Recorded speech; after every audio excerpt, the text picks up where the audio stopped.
In Arizona Sunshine, the world has been taken over by zombies. Your main aim is to find help by reaching for people who are broadcasting on a radio channel. You can move around by either using teleportation or free movement, and you can pick up objects that are far away from you, which allows you to not have to bend down all of the time. You can holster 2 weapons at a time and can also hold 2 guns at a time, so you can have up to 4 guns with you at one time. There is no shortage of weapons in this game either. Pistols, shotguns, machine guns and sniper rifles all make an appearance, and they do so in great succession. It's never too long at all before you get a chance to fire a new weapon type, although you can get away with only using pistols a lot of the time, due to how easy each zombie is to take out. Shooting a zombie in the head will make its head explode in a gory fashion, or shooting at one of their limbs will remove it. When they are by themselves, they are not really a threat at all, but when they're in packs, it becomes a bit of a different story, especially if some of the herd runs at you, or some have armour on.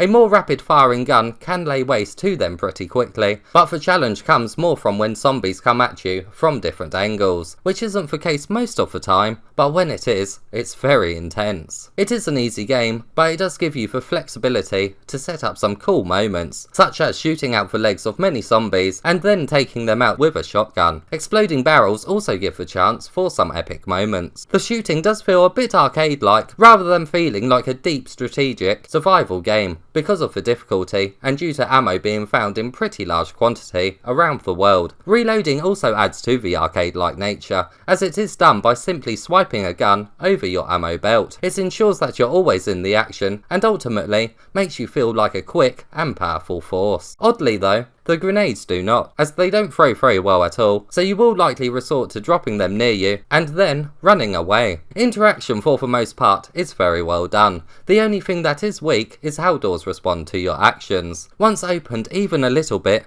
they can simply be walked through. The doors would greatly benefit from being physical and colliding with the player. Levers and cranks work just like they should though, and opening cupboards and drawers is a fluid motion. Your journey takes you through quite a few different locations, such as a bridge and a train yard. Most are pretty bright and colourful under the daylight sun, but then there are some sections in some mines which take a darker turn. Here you have a torch and it is pretty scary, even with the easy to kill zombies. Each location also contains some objectives to complete. You may have to find a key for a door or find dynamite to blow up a barricade. The objectives usually do only result in finding an item or defending a position from zombies, but the locations along with where zombies appear from do help to make each place feel fresh. The character you embody tells the story. Looking at certain objects in the world will have him discuss them. It's a great way to progress the story and make you feel like you're embodying the character more, but if the character has something else to say not too further up the road and you hit that location, it will simply stop his previous speech. It is immersion breaking. I would love to visit Amsterdam someday.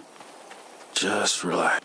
Look at all these cars. Sometimes this is prevented by having an invisible wall that you cannot move past, until the first bit of dialogue is completed. This too makes the inner workings of the game feel more present though. It took me just under 2 hours to beat the game, but I have played through it once before on the PSVR, so on your first playthrough it may take a bit longer. Also upping the gameplay time is the different modes that are included. You can play through the game on different difficulty settings, as well as on an apocalyptic setting. This one is super hard, where you must make every single bit of ammo count. Your health is very low too, just one hit can take you out. This mode is a great inclusion for anyone wanting that hardcore survival feeling. Another mode also makes an appearance called two-handed mode. Once again you play through the whole game, but two-handed weapons appear. There's 13 new weapons to use, and although it doesn't change up the gameplay too much, it is a bit of fun trying out all the different guns.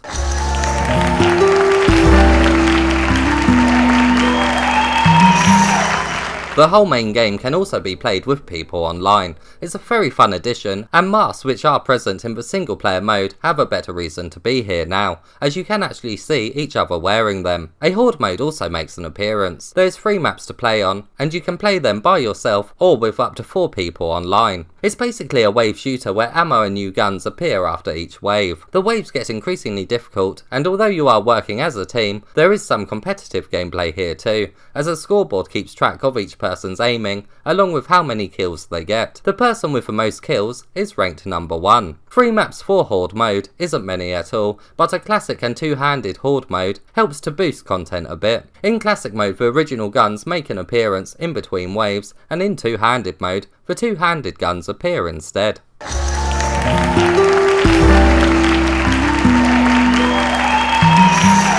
Honestly, some parts of this game could benefit from polishing up, as zombies can clip through walls, and when they start to move again after both legs have been taken out, there is a stutter in animation, which forces you to quickly readjust your aim if you're going for the headshot. As a reviewer, I do have to point these out, but I also want to express just how much fun the game is still to play through. Sure, it is on the easy side, but it does give you the time to feel like an action hero, and if you want a harder challenge, the apocalyptic mode has you covered anyway. Not many VR games allow you to experience the whole game with a friend either, so the multiplayer modes here are very welcomed. Overall, it is a great game from start to finish, and is one that I couldn't stop playing. It's not that scary for a zombie game, but it's still one of the best FPS campaigns you can currently find on the Quest.